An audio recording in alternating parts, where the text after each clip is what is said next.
ಈಗ ಸುಮ್ನೆ ಕಂಟಿನ್ಯೂಸ್ ಆಗಿ ಮಾತಾಡ್ಕೊಂಡು ಹೋಗಿ ಅಂದ್ರೆ ನಿಮ್ಗಿಂತ ತಮಿಳುನಾಡಲ್ಲಿ ಏನಂತ ರೆಸಲ್ಯೂಷನ್ ಪಾಸ್ ಆಗಿದೆ, ಸರ್ವಪಕ್ಷ ಸರ್ವಾನುಮತದಿಂದ ಅನುಮೋದನೆ ಮಾಡಿದೆ. ನಮ್ಮ ರಾಜ್ಯ ಅದನ್ನೆಲ್ಲ ಬಿಟ್ಕೂತಿದ್ಯಾ? ಹೌದು, ಬೇರೆ ರಾಜ್ಯಗಳ ಅಲ್ಲ ಮೇಡಮ್, ಬೇರೆ ರಾಜ್ಯಗಳ ರೀತಿ ಎಲ್ಲಾ ಪಕ್ಷಗಳು ಕೈಗೂಡಿಸಲ್ಲ.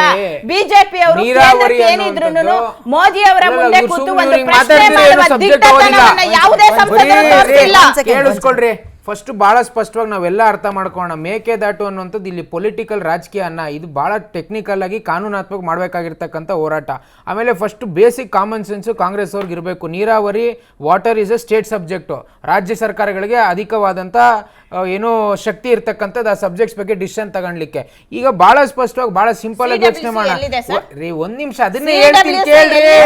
CW ಕೇಳಿ ಹೇಳ್ತೀನಿ ನಾನು. CWC ರಿಪೋರ್ಟ್ ಯಾರು ಕೊಡ್ಬೇಕು ಕೇಳಿಸ್ಕೊಳ್ರಿ.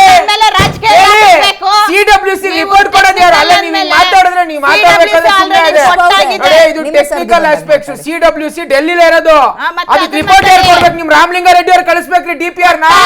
ಏನ್ ಮಾತಾಡ್ತೀರಿ ನೀವು? ಕರೆಕ್ಟ್. ಕೇಂದ್ರಕ್ಕೆ ಅಲ್ಲ, ರಾಜ್ಯಕ್ಕೆ ಹೆಚ್ಚಿನ ಪಾಲಿದೆ, ಇದ್ರಲ್ಲಿ ಹೆಚ್ಚಿನ ಶಕ್ತಿ ಇದೆ. ಡಬಲ್ ಎಂಜಿನ್ ಸರ್ಕಾರ ಅಂತ ನಿಮ್ಗೆ ಅವಧಿ ಕೊಟ್ಟಿದ್ವಲ್ಲ ಸರ್, ತಡೀರಿ. ಡಬಲ್ ಎಂಜಿನ್ ಸರ್ಕಾರದಲ್ಲಿ ಒಂದಡಿ ಮುಂದಕ್ಕಿಟ್ರ ಕೇಂದ್ರದಲ್ಲೂ ಮುಂದಕ್ಕಿಡಕ್ಕೆ ನಮಗೆ ಸಮಸ್ಯೆ ಆಗಿದೆ. ಏನಂದ್ರೆ ವಿದ್ಯಾ ಅವರೇ, ಅಲ್ಲಿ ಸುಪ್ರೀಂ ಕೋರ್ಟ್ ಅಲ್ಲಿ ಕೇಸ್ ನಡೀತಾ ಇತ್ತು. ಇದೇ ತಮಿಳುನಾಡು ಇವರ ಸ್ನೇಹಿತರು, ಇವರ ಆಪ್ತ ಮಿತ್ರರು, ಹೇಳಬೇಕಲ್ಲ ರಾಘವೇಂದ್ರ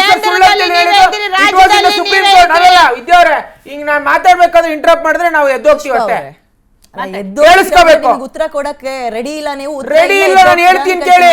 ಈ ಡಬಲ್ ಇಂಜಿನ್ ಗವರ್ಮೆಂಟ್ ಇದ್ದಾಗ